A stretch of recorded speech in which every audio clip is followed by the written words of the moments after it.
నమస్తే. Welcome to Andhraprabha. నేను తేజస్వి. రాష్ట్రంలో మరోసారి అధికారంలోకి వస్తున్నామని వైసీపీ అధినేత సీఎం జగన్ అన్నారు. ఐపాక్ కార్యాలయానికి వచ్చిన జగన్ అక్కడి ప్రతినిధులతో సమావేశమయ్యారు. ఈ సందర్భంగా జగన్ మాట్లాడుతూ గత ఎన్నికల్లోనూ ఎవరూ 151 సీట్లు వస్తాయని నమ్మలేదన్నారు.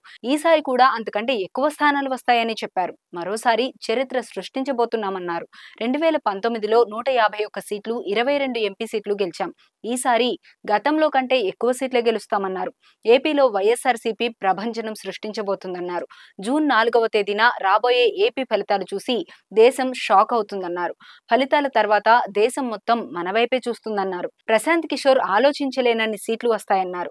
వచ్చే ప్రభుత్వంలో ప్రజలకు ఇంకా ఎక్కువ మేలు చేద్దామన్నారు. రానున్న రోజుల్లో ఈ ప్రయాణం ఇలాగే కొనసాగుతుందని జగన్ అన్నారు.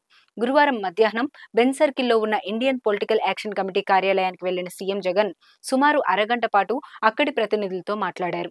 ఏపీ సార్వత్రిక ఎన్నికల్లో వైఎస్ఆర్సీపీ కోసం పొలిటికల్ కన్సల్టెన్సీగా ఐపాక్ పనిచేసిన సంగతి మనందరికీ తెలిసిందే.